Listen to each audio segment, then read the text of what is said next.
നമസ്കാരം. ഏതാണ്ട് 150 ദിവസത്തോളം നീണ്ട തൃശൂർ ജൂബിലി ആശുപത്രിയിലെ നേഴ്സുമാരുടെ സമരം ഒത്തുതീർപ്പിലായി. സമരം പിൻവലിച്ചതായി ഔദ്യോഗികമായി UNA ഇന്നലെ അറിയിച്ചു. എന്നാൽ ജൂബിലി മാനേജ്മെന്റ് ഔദ്യോഗികമായി ഈ വാർത്തയോട് പ്രതികരിച്ചിട്ടില്ല. സ്വാഭാവികമായും സമരം പിൻവലിച്ചതിന്റെ പിന്നിൽ UNAയുടെ കീഴടങ്ങലാണ് എന്ന തരത്തിൽ വാർത്ത വരുന്നു. UNAയുടെ ആവശ്യങ്ങളെല്ലാം അംഗീകരിച്ചു എന്ന തരത്തിൽ ബിഗ് TVയും മറുനാടനുമൊക്കെ വാർത്ത കൊടുക്കുമ്പോൾ സോഷ്യൽ മീഡിയയിൽ ആശുപത്രി സംരക്ഷണ സമിതി, നേരിൻ്റെ നിറവേ എന്നൊക്കെ പറഞ്ഞ് മാനേജ്മെൻറ്റിന് വേണ്ടി നേഴ്സുമാരെ അപഹസിച്ചുകൊണ്ടിരുന്ന ആളുകളൊക്കെ നേഴ്സുമാർ തോറ്റ് കണ്ടം വഴി ഓടി എന്ന തരത്തിൽ പ്രചരിപ്പിക്കുന്നു. ഇത് പൊതുസമൂഹത്തിനിടയിൽ ആശയക്കുഴപ്പമുണ്ടാക്കിയിട്ടുണ്ട്. പ്രത്യേകിച്ച് UNA എന്ന സംഘടന ഔദ്യോഗികമായി എന്താണ് സംഭവിച്ചത് എന്നതിനെക്കുറിച്ച് വിശദീകരണങ്ങളൊന്നും നൽകിയിട്ടില്ല. അതേസമയം UNAയുടെ ഏറ്റവും പ്രധാനപ്പെട്ട നേതാവായ ജാസ്മിൻ ഷാ ഇന്നലെ ലൈവിൽ വന്ന് ഈ സമരം അവസാനിപ്പിച്ചത് സ്ഥിരീകരിച്ചിട്ടുണ്ട്. ജൂബിലി സമരം അവസാനിച്ചിരിക്കുകയാണ്. കേരളത്തിൽ UNAയുടെ നേതൃത്വത്തിൽ ആരംഭിച്ച പോരാട്ടം മാർച്ച് 9-നാണ് കേരളത്തിൽ സംസ്ഥാന വ്യാപകമായി UNAയുടെ നേതൃത്വത്തിൽ സമരം തുടങ്ങുന്നത്. ആ സമരം ഇടക്കാലാശ്വാസവുമായി ബന്ധപ്പെട്ടുള്ള ഒരു ശക്തമായിട്ടുള്ള പോരാട്ടമായിരുന്നു. അതിശക്തമായിട്ടുള്ള പോരാട്ടങ്ങൾ ഇക്കാലയളവിൽ കേരളത്തിലുടനീളം കാണുകയുണ്ടായി.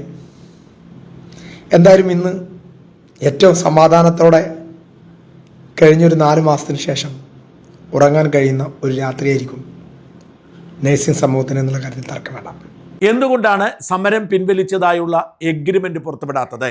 എന്തുകൊണ്ടാണ് സമരം പിൻവലിച്ചതുമായി ബന്ധപ്പെട്ട കരാറുകളിൽ ഉൾപ്പെട്ടിരിക്കുന്ന വിവരങ്ങൾ എന്തൊക്കെയാണെന്ന് പുറത്തുവിടാത്തത് തുടങ്ങിയ ചോദ്യങ്ങൾ സോഷ്യൽ മീഡിയയിൽ ഉയരുന്നുണ്ട്. നഴ്സുമാർക്കിടയിൽ പോലും ചില ആശയക്കുഴപ്പമുണ്ട്.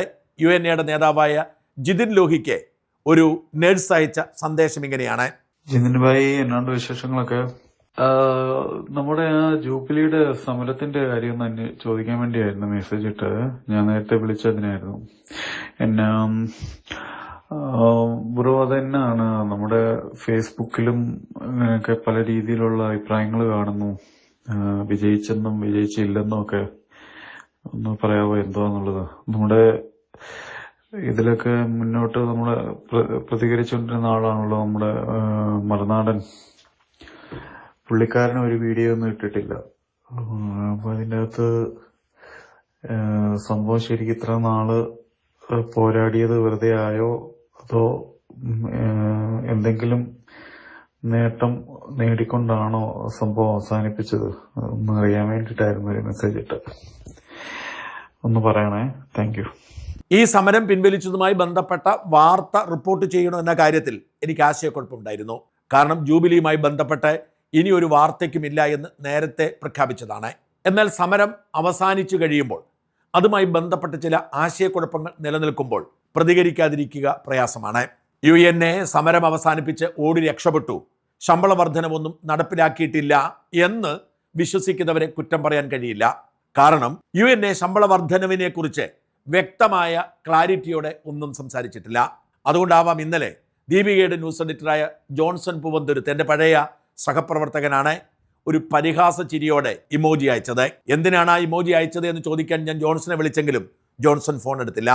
എന്നാൽ എന്താണ് സംഭവിച്ചത് എന്ന് വിശദമായി തന്നെ ഞാൻ അന്വേഷിച്ചു. കഴിഞ്ഞ ഏതാനും ദിവസങ്ങളായി UNA സമരം മുറുക്കിയിരുന്നു.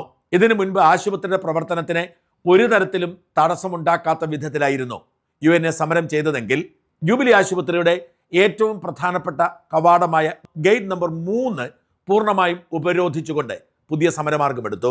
7 ഗേറ്റുള്ള ആശുപത്രിയിലെ ഒരു ഗേറ്റ് അടച്ചാൽ ഒന്നും സംഭവിക്കില്ല. മറ്റ് 6 ഗേറ്റുകളിലൂടെ രോഗികൾക്കും മറ്റുള്ളവർക്കും പോവാം. എങ്കിൽ പോലും ഏറ്റവും പ്രധാനപ്പെട്ട ഗേറ്റ് അടയ്ക്കുന്നതിൻ്റെ ചില പ്രശ്നങ്ങളുണ്ട്. ഇതേ തുടർന്ന് വലിയ തോതിൽ പോലീസ് സന്നാഹം എത്തുന്നു. പ്രത്യേകിച്ച് ഹൈക്കോടതിയുടെ ഉത്തരവുണ്ട്. നേഴ്സുമാരാവട്ടെ പോലീസ് ആക്രമിച്ചാൽ ഞരമ്പ് മുറിക്കും എന്ന് ഭീഷണിപ്പെടുത്തിക്കൊണ്ട് സർജിക്കൽ ബ്ലേഡ് കയ്യിലെടുത്ത് ഗേറ്റ് ഉപരോധം തുടരുന്നു. ഇതിനിടയിൽ സർക്കാരിൻ്റെ ഇടപെടൽ ഉണ്ടാവുന്നു. ആരോഗ്യവകുപ്പും ആഭ്യന്തര വകുപ്പും കർശന നിർദ്ദേശം കൊടുക്കുന്നു. നേഴ്സുമാരുടെ ഒരു തുള്ളി ചോര വീഴരുത് എന്ന് നിർദ്ദേശം കൊടുക്കുന്നു. ഇതോടെ മാനേജ്മെന്റും പോലീസും സമ്മർദ്ദത്തിലാകുന്നു. ഈ അന്തരീക്ഷത്തിൽ ആദ്യമായി ഫലപ്രദമായ ചർച്ചയ്ക്ക് അവസരമൊരുങ്ങുന്നു. ജില്ലാ ലേബർ ഓഫീസറുടെ നേതൃത്വത്തിൽ മാനേജ്മെന്റ് പ്രതിനിധികളും UNA നേതാക്കളും ചർച്ച നടത്തുന്നു. ഇക്കുറി ഈ ചർച്ചയിൽ തൃശൂർ ACP രാജേഷും ഉൾപ്പെട്ടിരുന്നു. ഇങ്ങനെ ഒരു ചർച്ചയ്ക്ക് വഴിയൊരുങ്ങാൻ മറ്റൊരു കാരണം കൂടിയുണ്ട്. റാഡോ എന്നു പേരുള്ള നഴ്സുമാരോടും സഭയോടും ഒരേപോലെ താല്പര്യമുള്ള ഒരു ബിസിനസ്സുകാരൻ അദ്ദേഹം മാർ ആൻഡ്രൂസ് താഴത്തിനെ കണ്ട് സംസാരിക്കുകയും മാർ ആൻഡ്രൂസ് താഴത്തിനുണ്ടായ ചില തെറ്റിദ്ധാരണകൾ നീക്കുകയും ചെയ്തു. അതുവരെ പലരും നഴ്സിംഗ് സമരത്തെക്കുറിച്ചും നേതാക്കളെക്കുറിച്ചുമൊക്കെ മാർ ആൻഡ്രൂസ് താഴത്തിൻ്റെ ചെവിയിൽ ഓതിക്കൊടുത്തിരുന്ന തെറ്റായ കാര്യങ്ങൾ തെളിവ് സഹിതം അദ്ദേഹം മനസ്സിലാക്കി കൊടുക്കുന്നു. ഇതോടെ മാർ ആൻഡ്രൂസ് താഴത്തിൻ്റെ മനസ്സ് മാറുന്നു.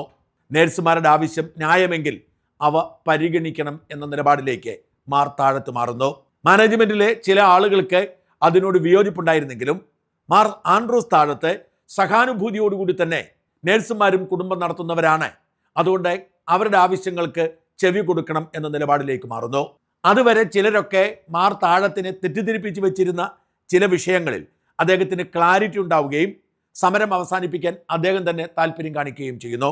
തുടർ ചർച്ചകൾക്കൊടുവിൽ പിടിവാശിയിൽ തുടർന്ന മാനേജ്മെന്റിലെ ചിലരോടെ നഴ്സുമാരുടെ പ്രശ്നം കൂടി പരിഗണിച്ചുകൊണ്ട് പ്രശ്നം പരിഹരിക്കാൻ മാർ ആൻഡ്രൂസ് താഴത്ത് നിർദ്ദേശിക്കുകയായിരുന്നു. തുടർന്ന് അവർ ഉന്നയിച്ച പ്രധാനപ്പെട്ട ആവശ്യങ്ങളെല്ലാം തന്നെ അംഗീകരിച്ചു. ഏറ്റവും പ്രധാനപ്പെട്ട കാര്യം നഴ്സുമാരെ ഇനി തിരിച്ചെടുക്കില്ല എന്നുള്ള വാശിയിൽ നിന്നും മാനേജ്മെന്റ് പിന്മാറി എന്നതാണ്. കാരണം പുതിയ ആളുകളെ അവിടെ നിയോഗിച്ചിരുന്നു, അതുകൊണ്ട് ഇനി ആവശ്യമില്ല എന്ന നിലപാടായിരുന്നു മാനേജ്മെന്റ് എടുത്തിരുന്നത്. അങ്ങനെയല്ല, ഒരാളെ പോലും പിരിച്ചുവിടില്ല, എല്ലാവർക്കും കയറാൻ. പക്ഷെ 30 ദിവസം, ഒരു മാസം കൊണ്ട് പതിയായിരിക്കും കയറ്റുന്നത്. എല്ലാവരും ഒറ്റയടിക്ക് നാളെ തന്നെ കയറാൻ സാധ്യമല്ല. 30 ദിവസം കൊണ്ട് എല്ലാവരെയും തിരിച്ചെടുക്കാം. തിരിച്ചെടുക്കുന്നവരെ അതാത് ഡിപ്പാർട്ട്മെന്റുകളിൽ തന്നെ, അതായത് കാർഡിയാക്ക് വാർഡിൽ ജോലി ചെയ്തവർ കാർഡിയാക്കിൽ തന്നെ, അത്തരത്തിൽ എല്ലാവരെയും അതാത് ഡിപ്പാർട്ട്മെന്റുകളിൽ തന്നെ തിരഞ്ഞെടുക്കാം. പടിപടിയായി 3 മാസം കൊണ്ടായിരിക്കും ഈ വിന്യാസം പൂർത്തിയാവുക. ഈ ഒരു പ്രധാനപ്പെട്ട കാര്യത്തിൽ ധാരണയാവുന്നു. സമരക്കാർ മുമ്പോട്ട് വെച്ച ഏറ്റവും പ്രധാനപ്പെട്ട വിഷയം കോൺട്രാക്റ്റിലെ അസ്വാരസ്യമായിരുന്നു. 1 വർഷം 3 വർഷം അങ്ങനെ 2 കോൺട്രാക്റ്റ് വ്യവസ്ഥയായിരുന്നു കഴിഞ്ഞ കുറേ കാലമായി ജൂബിലി മാനേജ്മെന്റ് പിന്തുടർന്നു വന്നിരുന്നത്. ഈ 1 വർഷമോ 3 വർഷമോ കഴിയുമ്പോൾ പിരിച്ചുവിടാം, ആവശ്യമെങ്കിൽ വീണ്ടും എടുക്കാം. അപ്പോൾ ആനുകൂല്യങ്ങൾ, പ്രത്യേകിച്ച് ഗ്രാറ്റുവിറ്റി ഇവർക്ക് കൊടുക്കുകയില്ല. ഇക്കാര്യത്തിൽ ധാരണയായി. ആദ്യം 1 വർഷം കോൺട്രാക്റ്റ് കൊടുക്കും, അതിനുശേഷം അവരെ പിരിച്ചുവിടുമ്പോൾ ഈ 1 വർഷത്തെ ഗ്രാറ്റുവിറ്റി കൊടുക്കും. പിന്നീട് 3 വർഷത്തെ കോൺട്രാക്റ്റ്, പിരിച്ചുവിടുമ്പോൾ 3 വർഷത്തെ ഗ്രാറ്റുവിറ്റി. ഇത്തരത്തിൽ ഗ്രാറ്റുവിറ്റിയോടുകൂടിയുള്ള നിയമന കോൺട്രാക്റ്റിലേക്ക് മാറി. ഇത് വാസ്തവത്തിൽ നഴ്സുമാർക്ക് ഗുണകരമാണ്. മിക്ക നഴ്സുമാരും അവിടെ തന്നെ ജോലി ചെയ്യാനല്ല ആഗ്രഹിക്കുന്നത്, വിദേശത്ത് പോകാനാണ്. വിദേശത്തേക്ക് പോകുന്ന നഴ്സുമാർക്ക് ഗ്രാറ്റുവിറ്റിയോടുകൂടി രാജിവെച്ചു പോകാൻ അവസരമൊരുങ്ങുകയാണ് ഇതിലൂടെ ചെയ്തിരിക്കുന്നത്. അതുപോലെ നഴ്സുമാരുടെ ഷിഫ്റ്റ് സമ്പ്രദായത്തിൽ ഉറപ്പ് കൊടുത്തു. 6-6-12 എന്ന ഷിഫ്റ്റ് സമ്പ്രദായം എന്ന് വെച്ചാൽ രാവിലെ 6 മണിക്കൂറും ഉച്ചകഴിഞ്ഞ് 6 മണിക്കൂറും എന്ന 2 ഷിഫ്റ്റ്, പിന്നീട് 12 മണിക്കൂർ നൈറ്റ് ഷിഫ്റ്റ് എന്ന 3ാമത്തെ ഷിഫ്റ്റ്. ഇക്കാര്യം എല്ലാവർക്കും ബാധകമാവുന്ന തരത്തിൽ തീരുമാനമെടുത്തിട്ടുണ്ട്. ഇനി ഏറ്റവും പ്രധാനപ്പെട്ട കാര്യം ശമ്പള വർധനമാണ്. 40,000 രൂപ മിനിമം വേജ് ആവശ്യപ്പെട്ടാണ് നഴ്സുമാർ എല്ലായിടത്തും സമരം നടത്തി. ചർച്ചയിലൂടെ ഏറ്റവും കുറഞ്ഞത് 4,000 രൂപ വരെ വർധനവ് നടപ്പിലാക്കിയെടുത്ത് സമരം പിൻവലിച്ചിട്ടുണ്ട്. അങ്ങനെയാണ് 4,000 മുതൽ 16,000 വരെ വിവിധ ആശുപത്രികളിൽ ശമ്പള വർധനവ് ഉണ്ടായിട്ടുണ്ട്.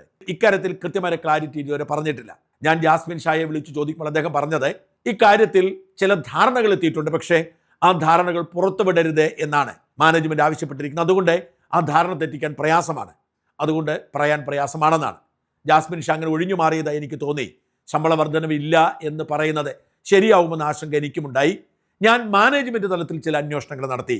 ഞാൻ മനസ്സിലാക്കിയതനുസരിച്ച് കുറഞ്ഞത് 4,000 രൂപ ശമ്പള വർധന കൊടുക്കണമെന്ന് തന്നെയാണ് മാർ ആൻഡ്രൂസ് താഴത്ത് ആവശ്യപ്പെട്ടിരിക്കുന്നത്. ഇപ്പോഴത്തേക്കാൾ മെച്ചപ്പെട്ട ശമ്പളം കൊടുത്തു വേണം നഴ്സുമാരെ തിരിച്ചെടുക്കേണ്ടത് എന്ന് പിതാവ് ആവശ്യപ്പെട്ടിരിക്കുന്നു എന്നാണ് ഞാൻ മനസ്സിലാക്കുന്നത്.